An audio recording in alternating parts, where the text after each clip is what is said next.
मैं कभी किसी को नहीं डांटता हूं, मेरी आवाज जरा ऊंचा है, मेरी मैन्युफैक्चरिंग डिफेक्ट है। मैं कभी किसी को ना, मैं गुस्से होता हूं, कभी कश्मीर का सवाल आता है तो हो जाता हूं, बाकी गुस्से नहीं होता।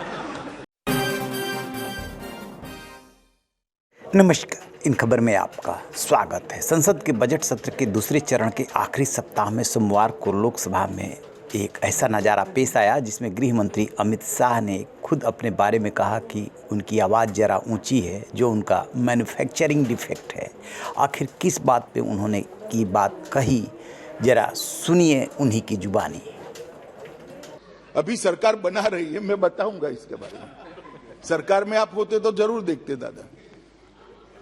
तो इसका भी मैं, दादा ने जो कहा इसको मैं बताऊंगा, इसके कुछ डायमेंशन भी सदन के सामने रखूंगा। मैं एडवांस में आश्वस्त करने के लिए कह रहा हूं। नहीं, मैं कभी किसी को नहीं डांटता हूं, मेरी आवाज जरा ऊंचा है, मेरी मैन्युफैक्चरिंग डिफेक्ट है। मैं कभी किसी को ना, मैं गुस्से होता हूं, कभी कश्मीर का सवाल आता है तो हो जाता हूं, बाकी गुस्से नहीं होता। तो माननीय अध्यक्ष जी, अतः मेरा सभी सदन के पक्ष विपक्ष सभी सदस्यों से अनुरोध है, इसको एक अलग दृष्टिकोण से देखा जाए। इसके पीछे सरकार की मंशा कानून को और ज्यादा मजबूती के साथ प्रस्तावित करने के अलावा कुछ नहीं है।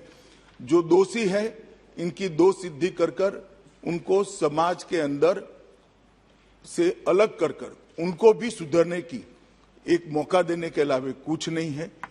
और आगे पर यहाँ देश के अंदर आंतरिक सुरक्षा और लॉ एंड ऑर्डर मजबूत हो, यही हमारी मंशा है। धन्यवाद। श्री मनीष तिवारी जी। जैसा कि आपने सुना, दरअसल मसला ये था कि दंड प्रक्रिया शिनाख्त विधेयक 2022 लेकर आए, जो 1920 के बंदी शिनाख्त कानून की जगह लेगा। इस बिल से दोष सिद्ध करने के सबूत जुटाए जा सकेंगे, प्रमाण में जुटाने में बड़ा इजाफा कर पाएंगे। दोष सिद्ध का प्रमाण जब तक नहीं बढ़ता तब तक देश में कानून व्यवस्था की परिस्थिति और देश की आंतरिक सुरक्षा दोनों को प्रस्तावित करना, बहाल करना और मजबूत करना एक दृष्टि से संभव ही नहीं है। इसलिए ये विधेयक लाया गया है। ये विधेयक काफ़ी लेट लाया गया है, जैसा कि उनका कहना था। 1980 में विधि आयोग ने अपनी रिपोर्ट में बंदी शिनाख्त कानून 1920 पे पुनर्विचार करने का प्रस्ताव भेजा था, लेकिन अब काफ़ी लेट हो गया। खैर, देर आए दुरुस्त आए। इसी क्रम में विपक्ष टोका टाकी कर रहे थे, जिसके क्रम में इन्होंने, अमित शाह ने कहा कि उनकी आवाज़ ज़रा ऊँची है, उन्हें गुस्सा नहीं आता है, बस कश्मीर का जिक्र आने पे गुस्सा आ जाता है। जैसा कि आपने सुना, वो खुद अपनी जुबानी बता रहे हैं।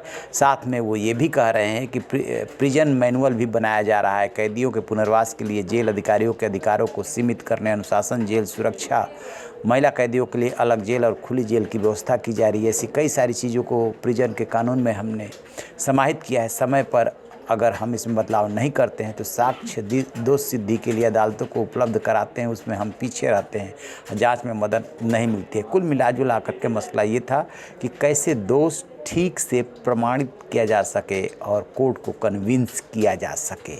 इसी बात पे वो बोलते बोलते बोले कि गुस्सा नहीं करते हैं, उनकी आवाज़ थोड़ी ऊँची है क्योंकि मैन्युफैक्चरिंग डिफेक्ट है। रहिए ना बेखबर, देखते रहिए खबर। Thank you.